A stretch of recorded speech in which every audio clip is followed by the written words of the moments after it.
All right, folks. All right. Let's get this link out.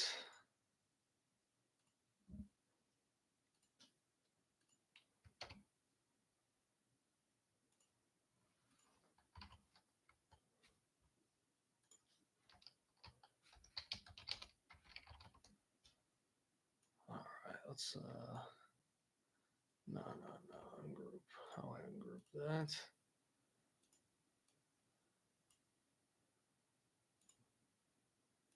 All righty, folks. All right. There we go. We can pull a mock draft up. Where I put the ad reads. All right. Here we are. We are back.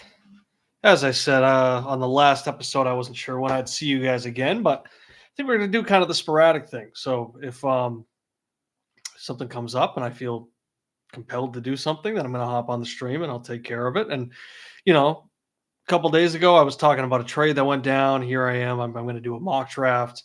I was just messing around on the app today, and I realized that I had that capability. So I figured, how about I hop on here and try it out? So here we are. We are doing my mock draft 1.0. As always, we are brought to you by our proud sponsors, Sundog Multimedia. Sundog is an online communication and social media company. What started as a personal tool has since evolved into something much bigger, allowing users to communicate, research, and discover things that impact their lives and daily decisions. Sundog will collaborate with you to build and execute a modern yet nimble social media strategy by utilizing innovative and traditional media principles.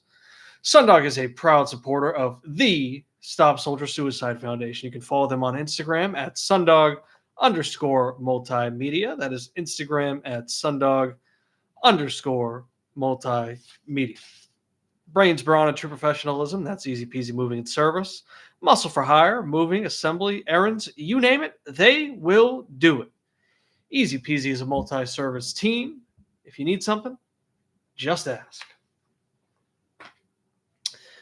All right. I don't think there needs to be much of an introduction here. We're doing a mock draft. I'm going to go through, so I'm not going to do it like I'm not going to start the draft officially. I'm just going to place the players into the draft slots that I maybe predict them to go. Or I think this one, the path I'm going to take is I'm going to try and map out some strategy here, right? I'm going to try out some different things. So, it might be, what I think should happen. It might be what I think the team owner will do. It might be a mix of both. But I think this first one, I kind of want to take a more unconventional approach because I haven't done like an official mock. I was kind of skimming the draft board earlier this afternoon and saw some interesting things. So I want to try it out. I want to see how it looks. And maybe I can stir the pot up a bit. McMorrow, obviously he has what, 9 first round picks. He has 10 picks in the first 14. So I'm going to do at least the first round. We'll see how I feel after that. I definitely want to be free for the traders at 9. It is 8:06 as I say this right now. So I'm going to share my screen now, and then we can just kind of get into it.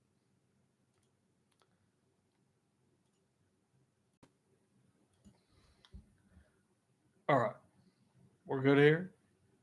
Everybody sees everything. All right. Let me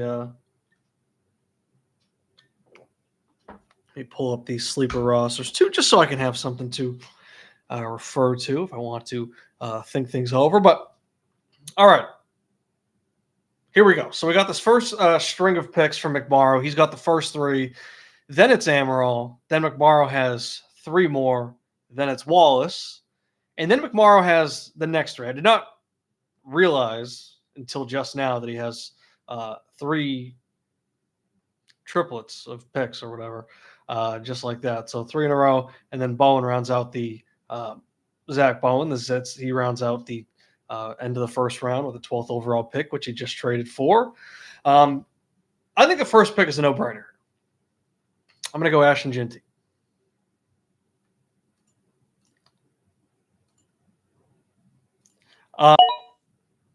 I just think that he is one of the better running back prospects we've seen over the years. He's definitely up there. I'm not going to put him above everybody, but I think he's definitely up there with some of the other guys coming in. The Bijan Robinsons. Personally, to me, the Jonathan Taylors, that was not consensus. If anything, a lot of people had him RB3, but I had him as RB1.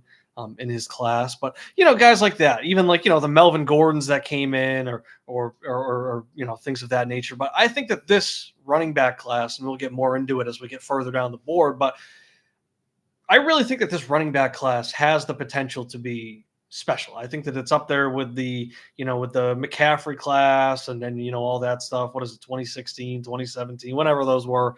But I think it's up there with those running back classes where I think we can go 6, 7, even 8 deep, where I'd feel pretty confident that the guy is going to turn into a stud. And that's not even counting some of the guys that might be on the fringe of that. We're talking, I think there's a strong 5.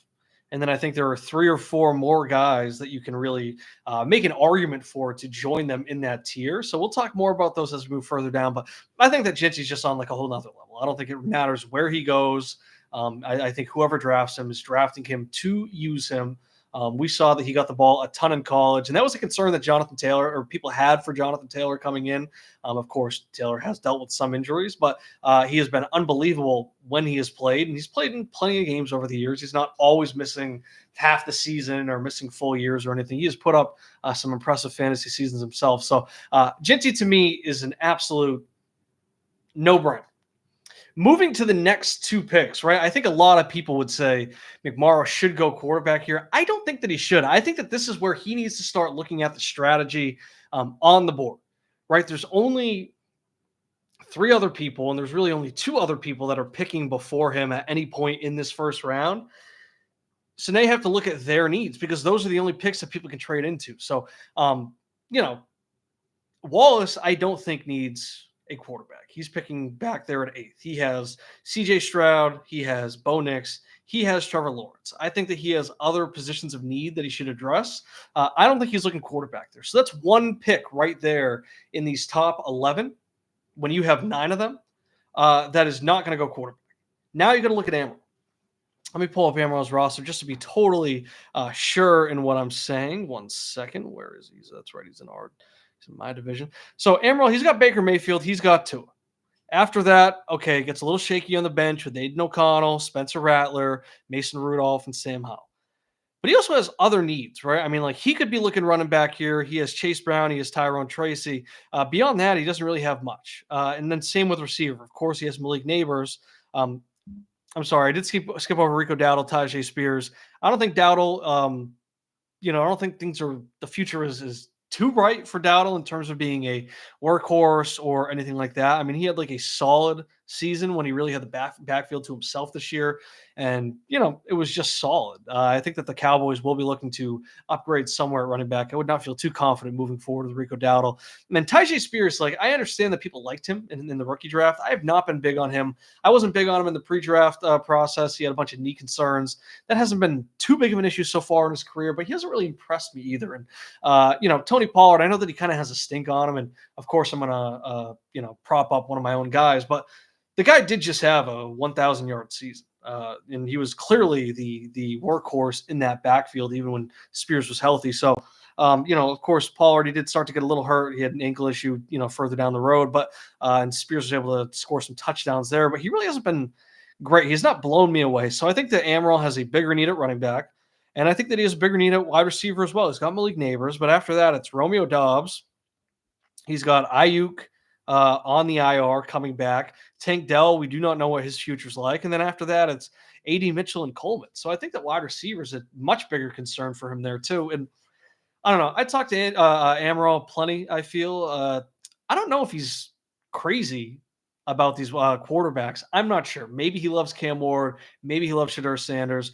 I'm personally not over the moon about them. I saw what is it? The 39 team, whatever the hell they call it, whoever the Jets hired to kind of vet their candidates for the head coaching and GM search. 32nd team, whatever they call themselves.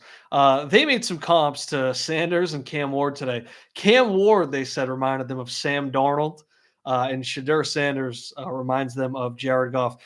Darnold, I mean, yeah, I get it. He had a great year just now, but I mean, it's just kind of like a funny comp to make. I feel like it's not the sexiest comp you want to hear. I do think that Jared Goff is pretty fair for Shadur Sanders. So, if you feel like, you really want to lock in a ceiling of Jared Goff, then, maybe you could go for it there. But I'm not crazy about these quarterback prospects. I don't know if Amaral is going there. I think that if he has his first pick of, is his pick of the litter with the wide receivers, then he might, want to jump on that. Or I think that this running back class is that deep that he might just want to take one of those guys to kind of round out his running back room as well. But I think that's where McMorrow needs to think more about best player available and less about roster building, right? All these guys, so many of these running backs are going to be 21, 22 at the start of the season. So just because McMorrow's team is sort of, far away from contention as we know it now, that doesn't mean that he needs to, just draft quarterback, just draft receiver, because those are the positions that typically age better. I mean, we're seeing guys, Derrick Henry, Joe Mixon, Henry's 31, 32, Joe Mixon, he's pushing 30 right now. It feels like we're kind of kicking that reputation, the stigma on the old running backs. I think that these running backs are going to be able to play later in their careers as we progress, over the years. And I think we're starting to see kind of that shift right now. So, if we're talking about 21, 22-year-old running back, you have to assume that they're going to be good through their rookie contracts, especially guys at this caliber. So that's like 4 years, 5 years that we're talking about, depending on when they get drafted, if it's the first round or not. But I think you should just be going running back here. I think you need to cash in on this legendary running back class, load up, take as many as you want. And even if you can't put all of them in your starting lineup, I think that you should just take these guys and take the ones that I think will age the best. And those are the running backs here. So with these next two picks, I think McMorrow should go running back. The first one to me, I think that should be Travion Henderson. I do think that he is right now. I'd probably rank him as the RB2 in the class.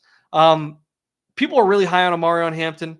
I think that him and Judkins are a little bit closer than they are right now in these rankings, but I think just for the sake of ADP right now, I'm gonna go Hampton here as well. So I think the just try and cock block anybody else, get all these running backs, figure out which ones are elite, and then if you have to assume that all these guys are going to be halfway decent at least. If you want to trade those guys, I mean, you can get a good haul for some league-winning running backs. So, I think you should just load up best player available. Fuck the roster building strategy. If you don't think that a quarterback is going to be like the cornerstone and the guy, don't just take a quarterback because you need a quarterback. There are going to be other guys next year. He has picks next year.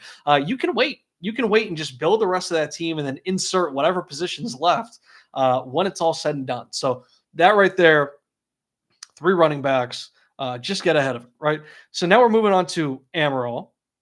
And like I said, if it played out like this, I think that he has his pick of the litter. I think he should just take wide receiver, right? So it's like, he has Chase Brown, he has Tyrone Tracy, he has his 2 starters there. He at least needs to get a little bit better and get a more confident second starter. That should be Ayuk coming back, but he is coming off of the ACL. I think you should just take whoever you think is the best wide receiver prospect on the board here. Right now, I'm going to go with Tet McMillan. So he's obviously ranked much higher with his ADP, these rankings, but I do think that he's going to be the first receiver off the board as it stands right now. My take is that I don't think a wide receiver is going to go in the top 10 of the NFL draft this year. It feels like the mock drafts that I've seen are starting to kind of catch up to that as well. It feels like it's going to play out a little bit more like that JSN, Addison, QJ class where, maybe it doesn't go all the way into the 20s, but I think with that back half of the second round, at least, a few picks into the teens is when we'll probably start seeing the wide receivers go off the board. So I think Tet McMillan right now is the worthy wide receiver 1 in the class. I see the Drake London comparisons. I see the Mike Evans comparison, which is, that's a comparison that Drake London himself got. I will say, look at Drake London's final game log from his final year at USC. Just put a little bit more respect when we're talking about comps, okay? Tet McMillan was great, in a much weaker schedule. And I understand that his quarterback was shit. But Drake London was unbelievable in the first 8 games, I believe he played, and then he broke his ankle. But even in the game he broke his ankle, he had like 80 yards, but he had 100 yards in pretty much every single game that final season. So, there's levels to it. All right, now we're at McMorrow again. And like I said, I don't think that Wallace is going quarterback here. I mean, if you don't take a quarterback, that definitely opens up the possibility that somebody trades in and maybe Wallace can get a little bit more of a haul than he thought he could at 1-8. But I don't love the quarterbacks like that. I don't know if I'm taking that risk. So I think you need to go at least one more here. I'm going to go, I keep doing that. I'm going to go with Judkins. And then that's where, it kind of comes into play. So he already has these four. He has Bucky Irving. Now he does need other positions. Is that where he wants to just take the next two wide receivers and then, potentially not get Caleb Johnson or any of these other guys? Does he want to take the quarterback here? Does he want to go tight end with Tyler Warren? I think maybe this is where I like these two wide receivers remaining on the board. I think this is maybe where you want to take them and try to round out your roster just a little bit. It's not a deep wide receiver class, so I feel like you might as well take the last two guys that I think are in that top tier. Of course, we'll see where Travis Hunter declares.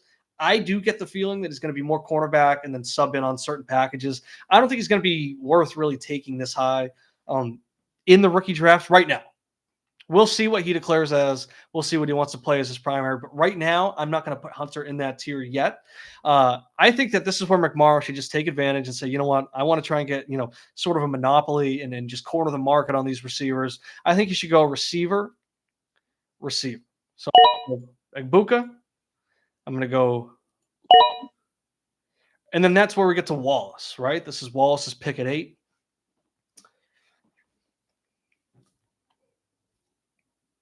It's interesting. I'm looking at it. Like I said, I'm not seeing quarterback. I get it. I could see him maybe going Tyler Warren, but he does have Hawkinson. I know Hawkinson wasn't great last year, but he was coming back from that injury. Was that an ACL that he tore? I don't think that that's the pick for him. I think that he should probably go Caleb Johnson. I know that his running backs are still pretty good, right? He's got Derrick Henry. He's got Breece Hall. But, of course, Henry, he's going to continue to get older. I think he's going to age well. But you don't want to just rely on that. He's a 31, 32-year-old running back. Breece Hall obviously had a down year, but I think he's going to bounce back. I think Pacheco is more of the concern. Let me see. Let me just pull up Walls. There's definitely – I'm a dummy. James Cook, Ken Walker. There are those guys there. But I don't know. I mean, I'm looking at it. He's not going to go wide receiver here. I don't think he should. Not until, not unless somebody shoots up the draft board. I'm going to go Caleb Johnson. I think that in this position, with the way that this is mocking, I think we take one more of those. Like I said, there's definitely 5 that I put in that elite tier when it comes to running back. But I think that he should take the last of those guys. Get somebody to invest in for the future. He doesn't need to start for you right away. But I think that that's the pick right there. I think that that's kind of how it should shape up. Now, this is where it really plays into McMorrow's hand, right? Because now he can take those 2 quarterbacks, no problem. I think that's kind of genius. But this is also where we could look to shop around. I mean, people might all of a sudden say, holy shit, I only have to trade up 4 or 5 picks if I want to get a quarterback now. I think this is where he should look to shop. He can charge a little bit of a premium and say, I mean, hey, this guy easily could have gone 1-1. I had it. I played it this way. Now, if you want to get him, you have to, maybe trade a little bit more than you normally would to get the 9th pick, the 10th pick, the 11th pick. I think you should make who he wants first. I think he definitely should take Tyler Warren. I think that's a no. So he's got 4 running backs. He's got 2 receivers. Now he's got his tight end. Now, if he wants to, he can take these quarterbacks. And I think with how it's sitting right now, I mean, Hunter could be an interesting option. He could definitely be an interesting option. I think you should take the 2 quarterbacks. And when I put it this way, this is kind of an unbelievable draft. I need to write this down on a card real quick. Hold on. Okay, so now he's looking at a starting lineup of, hold on, QB, RB, wide receiver, wide receiver, tight end, flex, super flex. All right. So he's got his two quarterbacks. He's got Ward, Sanders. He's got Warren at the tight end. All right. He has Josh Downs on his team. Let me just make sure he doesn't have many worthy players to bring it up, but let me just make sure I'm not missing anybody. So he's got Josh Downs, but I still think that right now I'd go Igbuka, Burden. Okay. Running backs, we'll go Ginty. We'll go Henderson.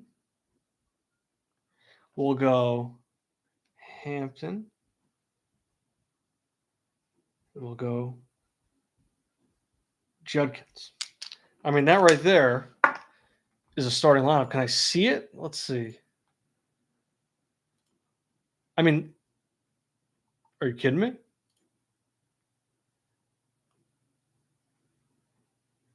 Kidding me right now?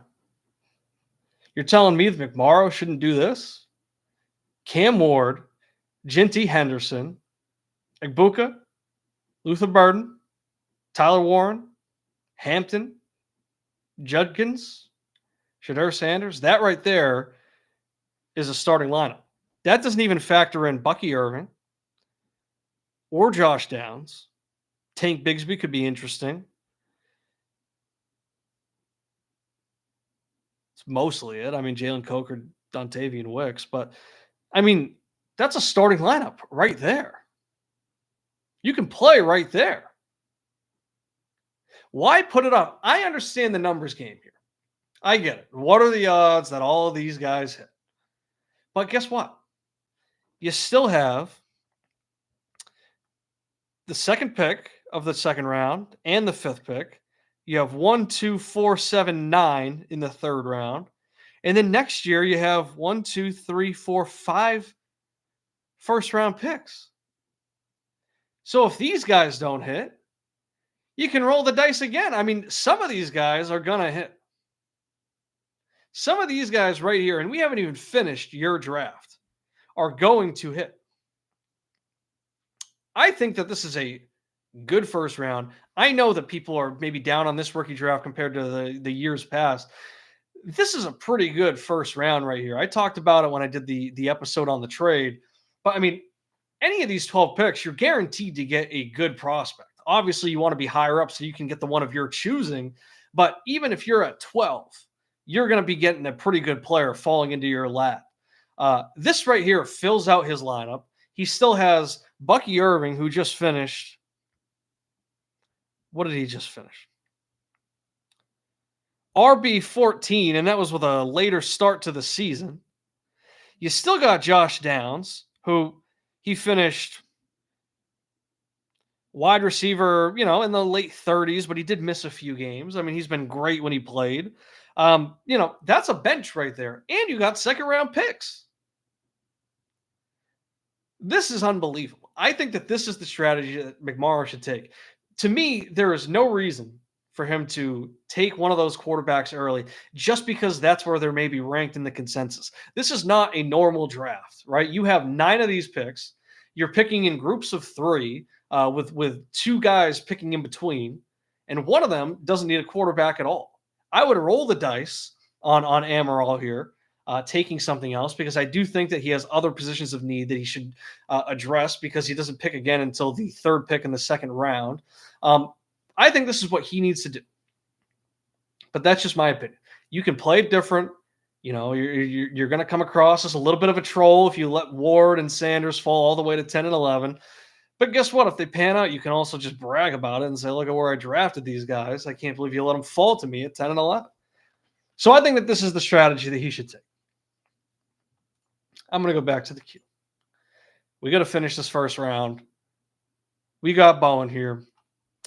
This is where it's interesting, right? Because I know the Zits. I feel like I know them well. I feel like of all teams in this league, I probably know them better than most.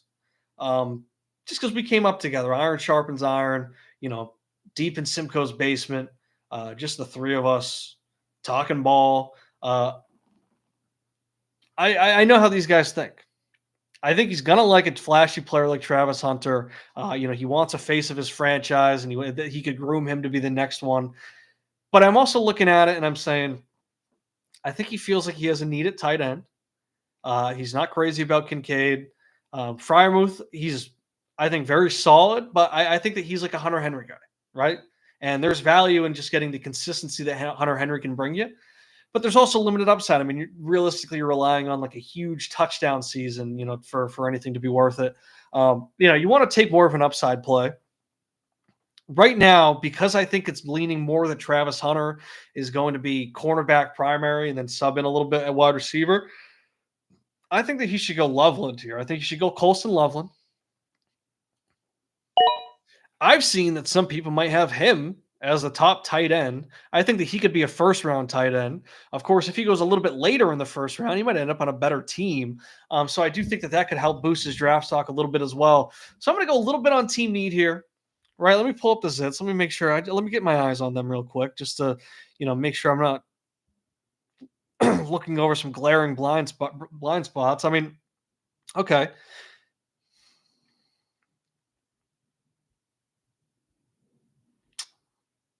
yeah, I'd go tight end here. You can only make one pick. Of course, I think he wants to, address any position if he feels like he can get a good player. But I think when we're looking at straight position of need, I think he's totally fine at running back right now with Barkley and Jacobs and Monty and Trey Benson, waiting in the wing, possibly. I don't know if quarterback's the play here. I don't think that Dart or Milrow are really that's not the pick. I mean, come on. Let's not be ridiculous here. And then wide receiver, I just feel like if it drops off. If Travis Hunter is going to be a primary wide receiver, then that does change things. I think maybe Hunter's the pick there, but until we get more clarity on that, I think that going with Loveland, he's another top tight end prospect. Like I said, I think he could be a first round in the NFL draft type of pick as well. So I think that he's going to get a little boost there. So I'm going to go Loveland here and just round out that starting lineup for the Zits. Now the question is, do I want to do a whole second round? Let me count this real quick.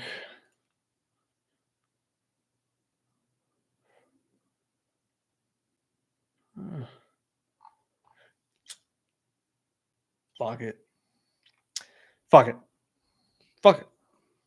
Yeah, we'll do it. Okay. All right. 2 pins. What do they need? They got old receivers besides Jamar Chase. They got dog shit running backs. They're good at quarterback. I mean, they could look to trade those quarterbacks if they want to really get, a massive haul between Mahomes and Jaden Daniels and Michael Penix. But I do think that that's a good stable right there. No need to mess with it. No need to mess with it. I don't think it's even worth tearing down or anything like that. Just stick with what you got. If things get desperate, that's like a break in case of emergency thing. You can trade one of those guys. But I don't think so. I think we're looking at running back. I think we're looking at wide receiver here. I don't think that the other tight ends quite warrant being picked here. I'm going to go Devin Neal. I think that that's a really good running back prospect here. He's one of those guys, like I said, I think that he has a good argument to join these guys and make it a top 6. Like I said, I think that can balloon up to top 8, 9, maybe 10. So I just think that these running backs are the prize of the draft. I'm not crazy about these wide receivers right now. So I think you just got to take the best players available. Don't just take guys because you have a need and those are the best ones available. If they're not great, if they're not up there and worthy of being used here, then just take the best player. So I'm going to go with Devin Neal. Now we go to McMorrow. Fuck it, just take Travis Hunter. Right at this point, he's fallen far enough. You never know. Maybe he converts at some time. You've already filled out your starting lineup. You might as well now at this point. That's a value pick. You can just sit on your bench for now. And like I said, that's a face of the franchise guy. So just take Travis Hunter now. I don't want to drop him too far because if I just keep using the whole we don't know what he's going to play thing, I could justify him going all the way to the third, fourth round. So I think that at some point the bleeding is going to stop there. McMorrow's already had so many picks, and I'm not totally blown away by the draft board right now. I'd say you just got to take Travis Hunter there. Okay, now we're on Amaral. He picks at the third pick here. He also picks 4 more later. What are we thinking? I think he should. I'm going to go a little off the beaten path here. I think he should now go running back, right? Because he's got Tet, he has Neighbors, he has IU coming back. That's 3 right there. I'm going to go a running back prospect that I like a little bit more, and I actually think he should be higher up the board. Personally, I might even have him as my RB6. I'm going to go with Dylan Sampson coming out of Tennessee. I think he's really good. I think that he's a guy that he's going to become a little bit more popular. Of course, I was big on Jalen Wright going into last year, and he rose up the board a little bit, and he ended up in a good situation. He didn't play much last year in Miami, but he is still, in a decent spot, especially, for what it's worth, Raheem Mostert did just get cut, or he is a cut candidate. So I think that's, I think that going with the Tennessee guys here, I think that's a good running back. I think you should kind of trust that mold right now. And I think he's going to go to a decent spot. I think he's going to have decent draft capital. So Amaral, he gets himself a wide receiver. He gets himself a running back. He continues to work on that starting lineup. Obviously, he's pretty solid at quarterback right now. Baker is an MVP candidate. Dark horse outside, you can get like a third, fourth, fifth place vote. So I guess not a serious candidate, but that's like a top 5 fantasy quarterback right there. And then Tua, when he plays, when he's not recovering from a concussion or when he's not dying on the ground, that's a good fantasy quarterback as well. So I don't think you need to press it for quarterback here. Jackson Dart, Jalen Milroe, no, not right now. Okay. So, if you love one of these wide receivers, do it. But I think that these running backs, like I said, are still the prize.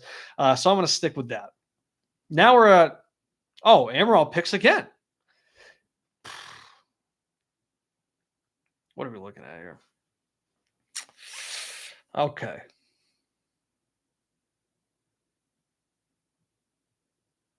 I'm going to go Isaiah Bond.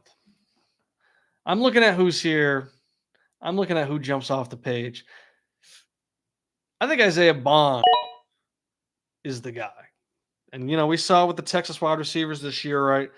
Obviously, Xavier Worthy, he was, effective from the start, but he really broke out at the end of the season, sort of similar to how Rashee Rice was getting used at the end of his rookie year.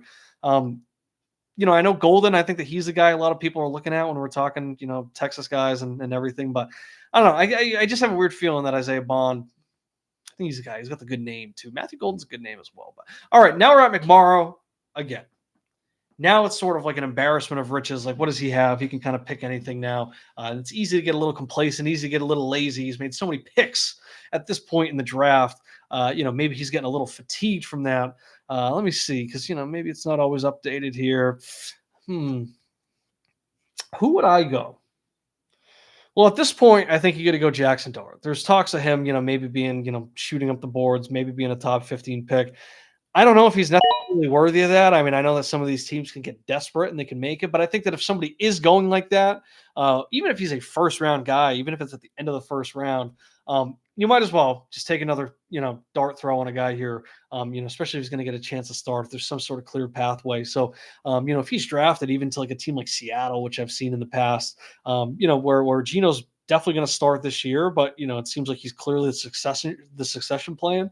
At this point, just take him, take the quarterback. All right. Now we're on Frank.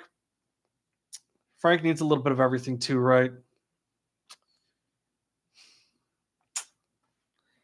Let's see. Let me look at this roster. Let's see. How can I fix this team? He's got May. He's got McCarthy. So I'm going to rule out the quarterback here. I think he's going to feel pretty confident in that. Okay. You could definitely use receiver. Who do we got?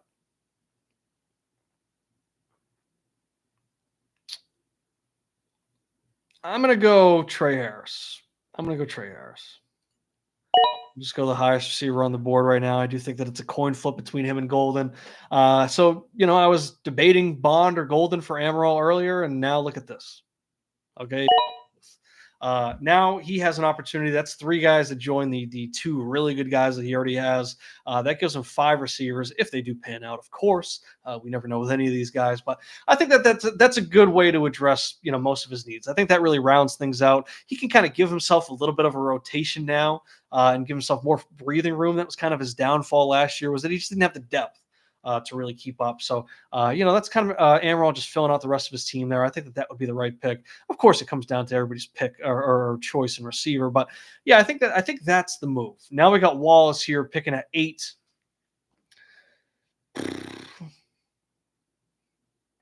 I'll go Ollie Gordon. I'll go running back for Wallace. You have the opportunity. It's kind of like pitchers, right? You can never have enough arms. You can never have enough guys that eat up innings. Running backs, they can get hurt. They can age quicker than most positions. Just because you have it good now, doesn't mean you're going to have it good forever. Of course, like I said, Henry and Cook and Walker and Brees Hall, and this mock he's already added Caleb Johnson. Why not at this point just add Ollie Gordon? I'm not loving the guys right here. Restrepo.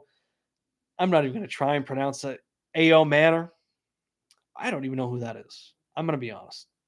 I know who everybody else is here. I have never heard of that guy in my life.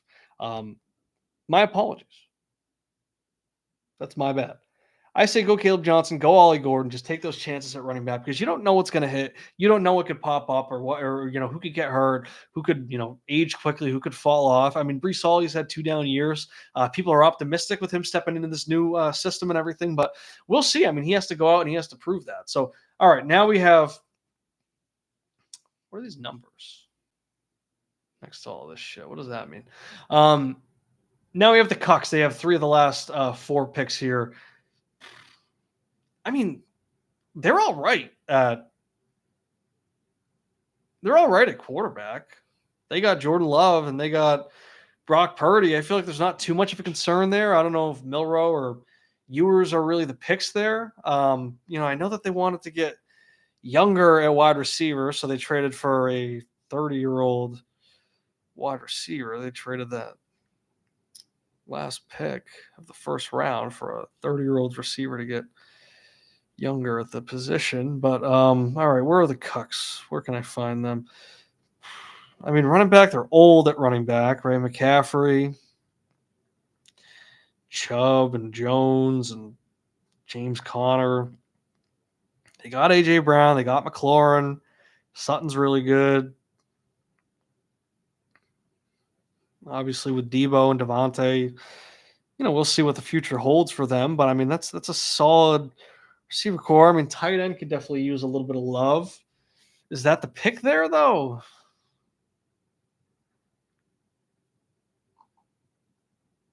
They got 3 of these things. I'm going to go Scattaboo. I'm going to go Restrepo. Right, that's is that Iowa State? Am I thinking of the right guy? Now we're on Frank. Who did I just have Frank taken? Yeah, okay. See, if I'm Frank, and here's a nickel's worth of free advice, I'm taking Milrow here. This is kind of the same position that Jalen Hurts was in, and you can feel. I do think that Jalen Hurts was a bit of a better college quarterback than Jalen Milrow. I actually think a good bit, but if Milrow ends up in a pretty decent position, he can be. I mean, even if he ends up being like Justin Fields, I think that's worth taking at this spot in the draft, right? You have your 2 quarterbacks, Drake May and JJ McCarthy. May hasn't played a full season yet. I'm very hopeful and optimistic that he's going to be good and great.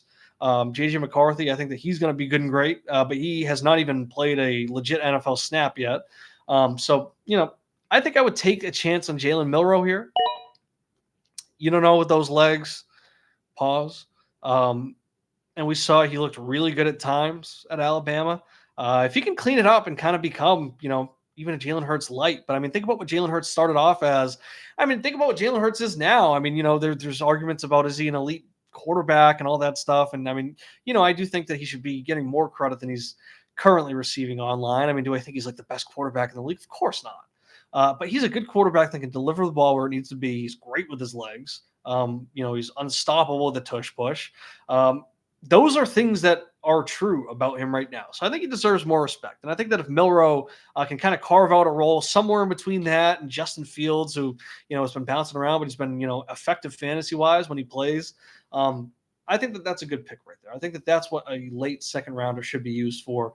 And all right, we're going to round out the second round. I am not doing a third round. You're fucking nuts if you think I'm going to do that shit. I'm going to do just 2 rounds for now.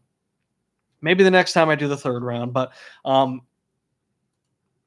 going to go tight end here. I think that the Cucks, they feel desperate for tight end. I mean, obviously not desperate enough. They would rather do other things with their first round pick, like trade for a 30-year-old receiver who scores the same amount of points per week as the top tight end in the league, and there's way more of a disparity at the position. But they can address tight end here. I would go Harold Fannin. What was he? Bowling Green. He's a MAC guy. Obviously, there are going to be questions about the level of competition that he has faced, but he smashes every metric in terms of like production and breakout age and all that stuff. He's big. He's a beast. And he's fucking nasty. He just went off last year. So, I mean, I think if we're talking about end of the second round, you can definitely do much worse.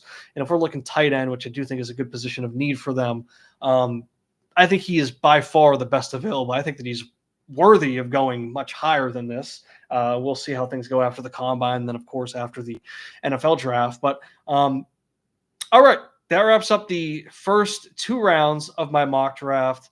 I think the next time I do it, I'm going to start over. It's not like I'm going to pick it up from the third round, but I mean, it was good to get my reps in here, get 2 rounds. So I'm saying maybe the next one, maybe I do make it a 3-round draft, and then eventually maybe I do a 4-round draft or something. But there we go. 42 minutes. How about that? We're going to call it there. Thank you for tuning in. Sound off in the comments. McMorrow, some of the big board. Let me see. Let's talk. Let's compare notes. Let's see how it goes. I just think that I turned McMorrow's entire franchise around with this mock draft. I think that people are going to look back at this and say, holy shit. I think that when the world eventually blows up and they find different things and they find my hard drives, I mean, they're going to have to get through some terabytes of some nasty stuff first. But when they eventually get to the fantasy football things, I think they're going to look and say, holy shit, like this guy was a prophet. And, maybe in the, next generation, the next society, the next whatever we have, I think that they will worship me as a fantasy god for how I just mocked this first round for a team that has 9 of the first 11 picks. That is something they will never forget.